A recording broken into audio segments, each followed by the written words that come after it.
પત્રકાર પરિષદ જગતગુરુ આગમેલામાં થયેલું અપમાન આવી છે. એ અનાદિકાળથી પરંપરા છે કે માઘ સ્નાન માટે સંતો અને મહંતો, સાધુઓ અને સંન્યાસીઓ, ઋષિઓ અને આચાર્યો જતા હોય છે.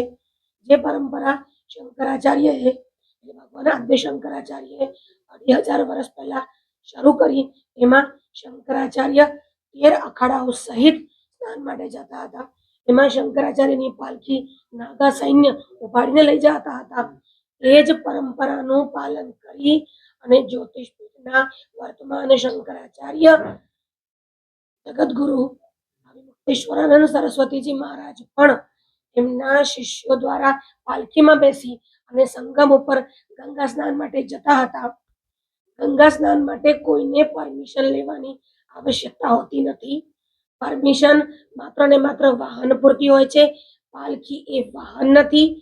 બીજી વસ્તુ એવી છે કે આર્ટિકલ 19 એટલે ભારતના સંવિધાનની ધારા 19 એવું કહે છે દરેક વ્યક્તિને ધાર્મિક મુવમેન્ટ, આંદોલન અને પીસફુલ એસેમ્બલી, શાંતિપૂર્વક અહિંસક કોઈ આંદોલન કરવું હોય અને લોકોને એકત્રિત કરવા હોય એની છૂટ છે. એટલે એના માટે કોઈ પરમિશન ન લેવી જોઈએ, ન હોતી જ નથી. અને પછી જ્યારે આ આખો જ જમાવડો લગભગ 50 થી 70 ની સંખ્યામાં શંકરાચાર્યના શિષ્યો, પરિકરો, અનુયાયી હતા. બાકી લોકો જે મેળાના ટોળામાં હતા એ પણ શંકરાચાર્યની પાછળ આવવા લાગ્યા. જ્યારે સંગમ નોચ પર પહોંચ્યા ત્યારે પોલીસ કર્મીઓએ એમને સ્નાન માટે અટકાવ્યા અને પછી કહ્યું હમણાં તમારે જવાનું નથી, કાફલો પાછો જાય. કાફલો પાછો જવા લાગ્યો તો કહેવા લાગ્યા હવે જવું હોય તો જાઓ પણ પાલખી પરથી ઉતરીને જાઓ. ત્યારે શિષ્યોએ ના પાડી કે પાલખી પરથી નહીં ઉતરવામાં ઉતરશે નહીં શંકરાચાર્ય, આ એમની ગરિમા છે. તો પોલીસોએ ઘર્ષણ કર્યું. શંકરાચાર્યના શિષ્યને જે બ્રહ્મચારી વૈષ્ણવાનંદ હતા એમને શિખાથી પકડી અને ઘસેડતા પોલીસ થાનામાં લઈ જવામાં આવ્યા. જે શિષ્યોએ હાથમાં બ્રહ્મચારી ઈશ્વરાનંદ ત્યાં હતા, હજુ એમની ઉંમર લગભગ 12 થી 13 વર્ષની છે. એવા બાળક બ્રહ્મચારી ઉપર પોલીસે હાથ ઉઠાવ્યો, ધક્કો મારીને પાડી દીધા. એમને ત્યાં જ માર માર્યો. ત્યાં પટુકો પર પણ અત્યાચાર કર્યો. જે પ્રવક્તા છે દ્વારકાપીઠના અને જ્યોતિષપીઠના સચિવ છે એવા કિશોરજી શાસ્ત્રીને પણ ત્યાંથી હાથ પકડી ખેંચી ને લઈ જવામાં આવ્યા. અખિલેશ બ્રહ્મચારી નામના બ્રહ્મચારીને મારતા હતા.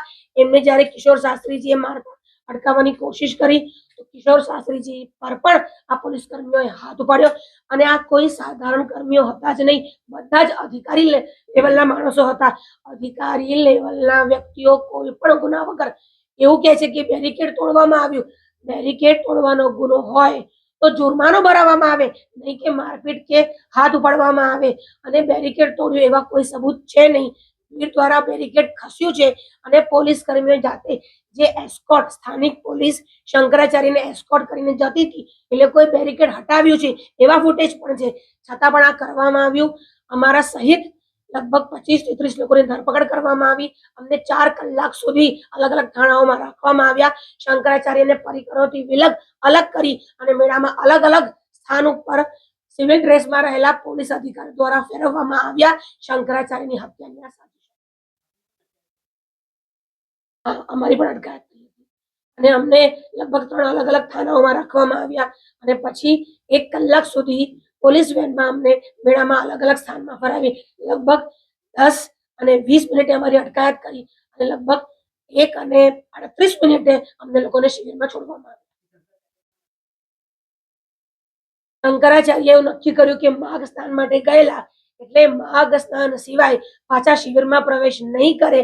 એટલે શંકરાચાર્ય નિરાહાર રહી અને જ્યારે એમને છોડવામાં આવ્યા આખી રાત મૌની અમાવસ્યાએ નિરાહાર અન્ન જલનો ત્યાગ કરી મૌન ધારણ કરી અને ત્યાં શિબિરની બહાર બેઠા. એ જ સસમ્માન પાછા એમને માઘ સ્નાન માટે લઈ જવામાં આવ્યા અને યોગી આદિત્યનાથ જાતે આવે અને સન્માન